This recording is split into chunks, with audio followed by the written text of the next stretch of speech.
Hello, everybody. Thank you very much for inviting me to speak. And what a fantastically, yeah. I mean, I feel like I need to launch into poetry, and I haven't prepared any poetry for this session. So, that was a high bar to set there, Emma. But thank you very much. Yeah, this session, stress, burnout, and authenticity. So, my name's John LeDrew. I've been working in the software world for about 20 years and doing a whole bunch of different roles in that space. But really, the thing that I'm most proud of is the fact that thanks to a session that I did a number of years ago now, I still actually dominate the search results in Google for the terms swearing and nudity. But I'll let you work out why that is. Yeah, in this keynote, I want to tell you a story. This will be a story of two workers, Jane and her colleague Simon, and another chap called Michael. Now they work across the street from one another for two software companies in the Paddington area in London, just near the station. So it's just past 1 p.m. and Jane and Simon have returned to their desk after lunch. They drop off their bags and head into the meeting room they've been pairing in since the morning. They've been working on this production defect, but not quite sure what's causing it yet. As Simon pulls up the web application on the screen so they can both see it, Jane stares out the window across the street. She can see Michael sat at his desk, his furrowed brow obscured by his head as it rests in his hands. She didn't know him that well, but they'd met queuing for coffee at Costa's, but she thought he seemed nice. Although he always seemed really stressed and exhausted. He was a software engineer as well, but frankly, unlike her, he just didn't seem to enjoy it at all. So here we have Michael. He has now been working on ticket 4327 since 7 p.m. the previous evening, when it first came in. He thought he'd found a fix at about midnight, but as he was leaving, he glanced at the build status and realized that he'd managed to break something, or at least he thought he had. Sometimes the build just broke and it was hard to tell. So he kicked off another build and then went out to find some food. Another late night kebab. As he turned the corner, a group of inebriated clubbers wobbled over the street overconfidently wobbling across the street towards Paddington Station to try and catch the last tube home. Michael steps into Le Gourmet, a Lebanese restaurant, and the owner, Chappelle, welcomed him in. "Oh, hi, Mike. I was going to close up a little early. Lucky you came by when you did. Just your usual?" Oh, God, Michael thought to himself. I have a usual. "Hey, Chap. Yeah, thank you," he said wearily. "You know you work too hard. Adela said you were in last night as well. That's 3 times this week." "Yeah, there's been a lot of issues cropping up lately." "There will always be issues. You still need a break. I'm sure they'll wait for you." "This is my break," Michael said with a smile. "You know what I mean, Mike," said Chappelle as Mike sat up on the bar stool by the counter and Shap passed him a warm glass of mint tea. "It's just the way it is," Michael continued, cradling his tea like a precious jewel. "There's always more work than the team will have time for, and we all just want to do a good job. And yet, it only seems that you are here, working late, huh? Unless you're the only one they let out to eat." Shap lets out his characteristic belly laugh and tops up Michael's tea. Michael smiles thoughtfully, but doesn't answer right away as he thinks quietly to himself. Shap had a point. Why was he the only one working late? I guess, Michael started, I guess I just care a little more than the others. I mean, I haven't been there as long. I have to prove myself, right?" So what is engagement? when we talk about engagement, well, there's a bunch of different definitions, actually. The quantum workforce, the organization quantum workforce, defines engagement as the strength of mental and emotional connection employees feel toward their place of work. And then Gallup, an organization many might have heard of, describes engaged employees as those that are involved and enthusiastic and committed to their work and workplace. And there's another organization, the Willis Towers Watson. They define employee engagement as employees' willingness and ability to contribute to company success. And then Aon Hewitt defines employee engagement as the level of an employee's psychological investment in their organization. Well, you see, I like to just see that as the emotional commitment that an employee has to the organization. How committed are they genuinely to your organization? So when employees feel engaged, they care deeply about the company and they want to do their best work to achieve the goals of the company. And when they're engaged, their number one objective is to contribute to the company's success. Employee engagement is not about employee benefits or bonuses or how many beanbags you have in the office or foosball tables. It's actually about being part of the success of the business. So Jane and Simon have spent an hour trying to reproduce the issue in the meeting room to no avail. Even though it was frustrating, she loved getting her teeth into an issue and knew how satisfying it would be when they finally cracked it. Their boss popped his head around the door and asked how they were getting on.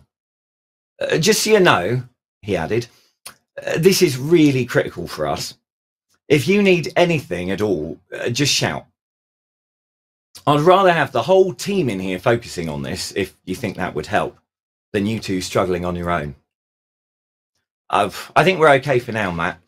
Let's see how we get on after we take a quick coffee break, Jane replied. Don't worry, though. We'll sound all the alarms if needed, Simon said. Look, thanks both. Let me walk to Costa with you. They're on me. It's about 2:30 p.m. and Michael has now been staring through bleary eyes at the same 15 lines of code for about 4 hours. A shadow is cast over his screen as someone approaches his desk. A hand taps him on the shoulder and he pulls out his earbuds. Looking round, he sees his boss, Jeff, looking down expectantly through a pair of thick-rimmed glasses balancing on the end of his gin blossom nose. How's it going? You still racking up late-night loyalty stamps at Le Gourmet? Yeah, not going quite as I would like it. I think I have it down to this 15 lines of code, though, but I'm just not sure what's causing the build to break. Well, he paused, sounding a little disappointed. Just let me know how you get on. There is some pressure on me from upstairs, so it would be good to get them off my back if we can. Is this feature actually critical to the next release? I'm just thinking it might be easier to pull it for now. Oh, you know what they're like. They said they need it. Okay, no worries. Just a thought. Michael sighed. I think I'm going to go out and get a coffee. So, according to Gallup's State of the Global Workplace, amazingly, only 15% of the global workforce are actually engaged or describe themselves as engaged by their definition. This means that the majority of the workforce around the world are either viewing their workplace negatively or only doing the bare minimum to make it through the day with little or no emotional attachment. This situation actually looks even worse here in the UK, where the amount of engaged employees is as low as 8%. And that number has actually been in steady decline for the past few years.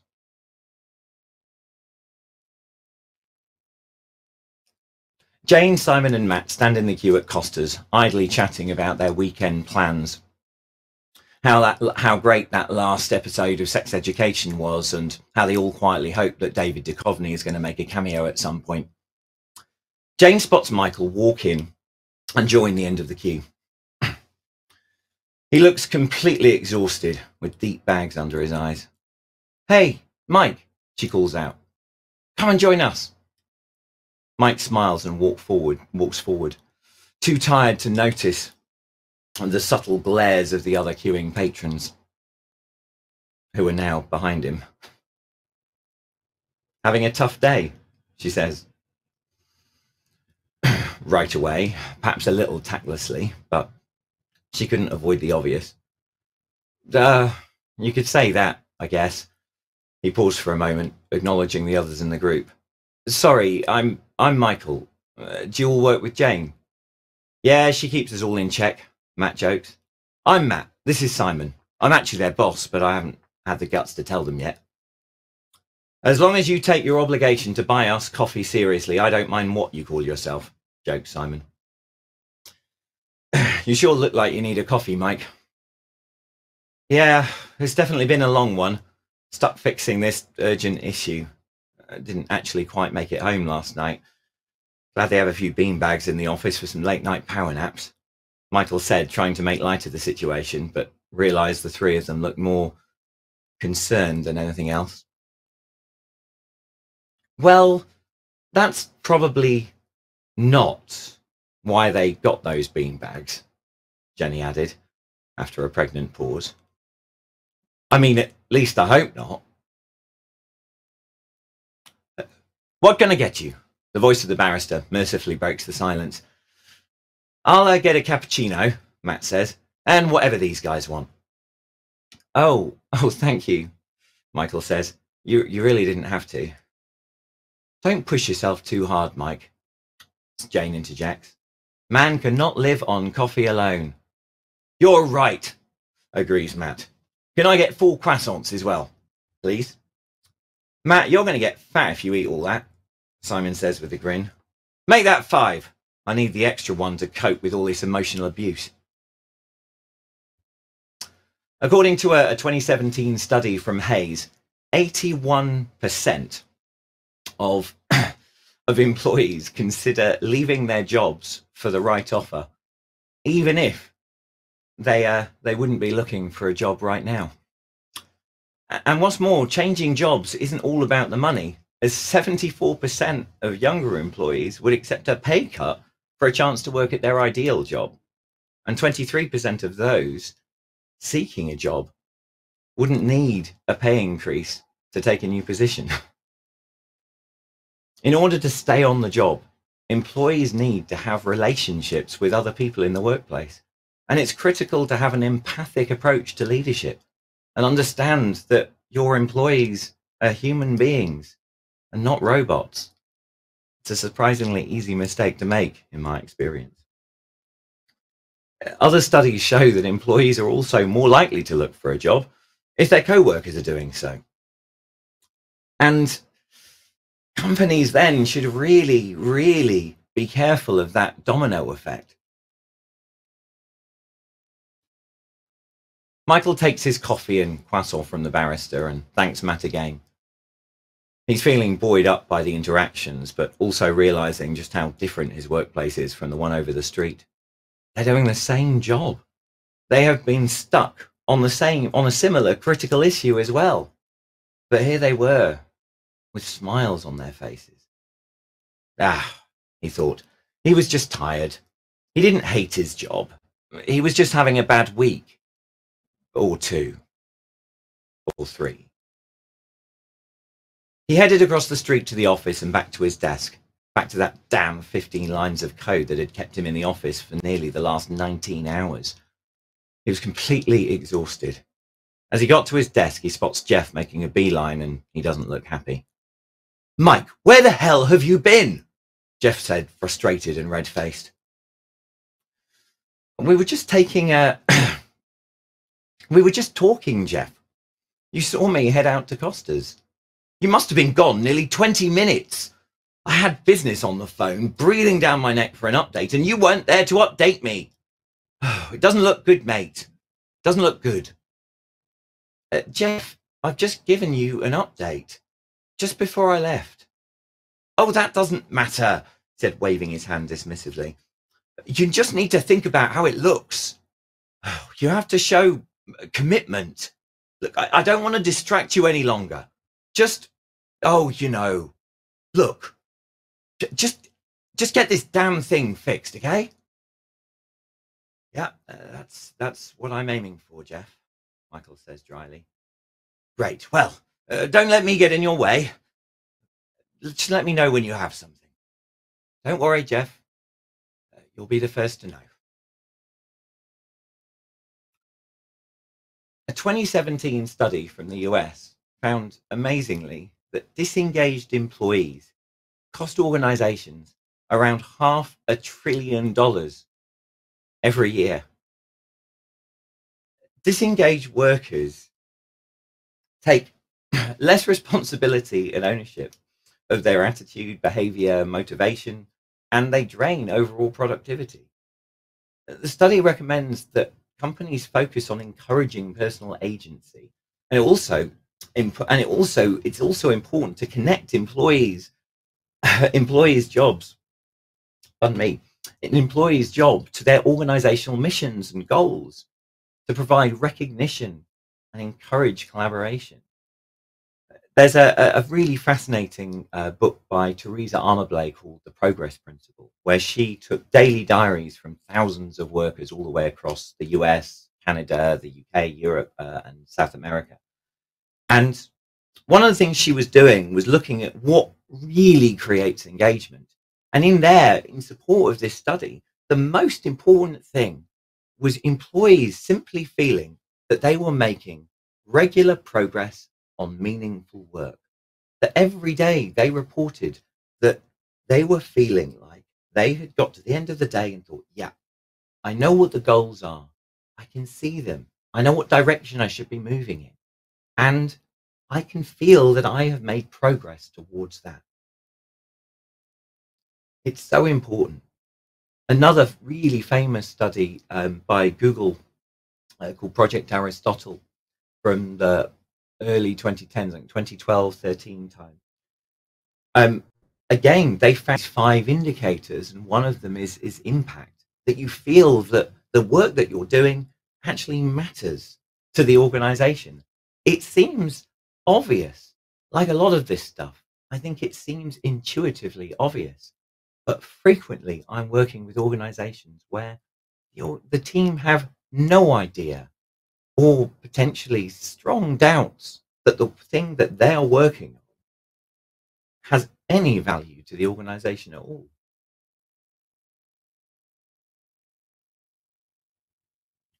Jane and Simon have been working together now for a couple of hours. They realize the problem seems to be related to a change made recently by another colleague. Janine joins them from home via Zoom, and they continue working together on the issue. It's past 5 p.m. now, and Simon drops his partner a text and lets them know he will be home late. Jane is still single after her ex said he wanted to travel the world and didn't want to feel too tied down with a relationship, and then jumped on a plane and headed off to Brazil. As the thought of him being eaten by a yet undiscovered tribe of cannibals somewhere in the Amazon rainforest briefly entertained her, her gaze drifts again over to the other side of the street. She can see Michael with his head resting on his arms on the desk. He looks like he's having a nap. Good, she thought. He probably needs it. Poor sod. A 2015 study from the American Psychological Association found that 66% of US workers say that work is a significant cause or very significant cause of stress. And what's more, 47% of people said that were experiencing stress said that they lost patience with or shouted at their partner, and 45% said that they lost patience or yelled at their kids. This was a really, really poignant thing for me to discover. I think that when you realize that these kinds of workplaces that people are charging towards burnout, it doesn't just stop with the essentially emotional abuse that they are receiving at work by that environment. it translates directly to the way that they treat the other people around them. That's what happens with stress. I think anecdotally, most people can relate to that. We're all a bit more short tempered when dealing with stress. And then a number of years ago, I discovered this model called the job demands resources model. And this was by a piece of work developed by Professor Evangelina Demaruti and others in 2001. And what's really amazing about this, and obviously we don't have time to go into detail here, but what this showed is that in essence, when we are engaged at work, when we are an engaged employee, we actually feel the stress, the negative effects of stress, significantly less. To the point where some people in their study and in lots of further studies that have been done over the following, now 20 years since the JDR model was put together, that people will often report almost experiencing no negative effects of stress. It's a really, really poignant thing to remember that the value of employee engagement doesn't just sit at your profit margins. It will improve your profits. It will increase your effectiveness as an organization. What it is create a less emotionally abusive and healthy workplace for our employees and the people and the human beings that support our organizations. Michael opens his eyes with a start and looks over at the clock. 7:15 p.m. Oh, God, he's been asleep for nearly 2 hours. He just needed to rest his eyes for a moment. He stands up, the motion detecting lights that had switched off flicker into action, and the room lights up. He walks over to the kitchen and makes himself a cup of Nescafe. No time for Costa now. The milk in the fridge is off. Black will have to do. As he walks back to his desk, his phone buzzes in his pocket. It's a text from Jeff. Hey, Mike, just checking in to see if you're okay. Would you should be able to get it all fixed before you go home, right? I promised the client I would get it'd be sorted by the morning. Thanks, Jeff. He sighs and slumps into his chair. He can barely think straight. His eyes feel heavy. He's so tired. He started to feel nauseous. He sends a reply. Yeah, no problem, Mike. How can this 15 lines of code have kept him in the office now for over 24 hours? He glances out of the window and sees that Jane and Simon are still at it as well. As he stares, she glances in his direction and gives him a shy wave and a smile, and mimes a yawn. He smiles back and nods, then directs his attention back to the code. He must get it fixed tonight. Focus, Michael. A few hours go by, and finally, against all odds, Michael thinks he's fixed it. The build finishes and is green for the first time in 30 hours. He drops Jeff a quick text to say he thinks he's sorted it, and gathers up his things. Looking over the street, it seems that Jane and Simon have already left. Good for them, he thought. A little disappointed, as he had hoped to share his win with them in some way. He packs his bag and heads down the stairs, stepping onto the street and listening to the alarm beeping behind him as he closes the door. He hears a shout. Hey, Mike! It's Jane. You're finally free. He looked over to her with a warm smile. He looked over to her, a warm smile on her face, her cheeks flush with the cool early winter air. He opens his mouth to shout back, but realizes he's too tired to shout anything, and just smiles, then walks over the road towards her. You too, it seems, he said. Did Simon already abandon you? Well, he had to get back to his partner. It looked like you were just packing up, so I said I would wait for you a little bit. She looks at her feet awkwardly. Oh, thank you, he said. So I think we have an hour or so before the pubs close. Would you like to have a quick one? Jane looks up and smiles. That lovely warm smile, her eyes catching in the streetlights. Yeah, That'd be lovely, she says. He holds out his arm for her, and they walk up the street together. Just before they go into the pub, Jane stops for a moment. Michael, she says, how do you feel about traveling? Sorry, he says, a little confused. Oh, never mind, she says with a smile, and pulls him into the pub. Thank you very much.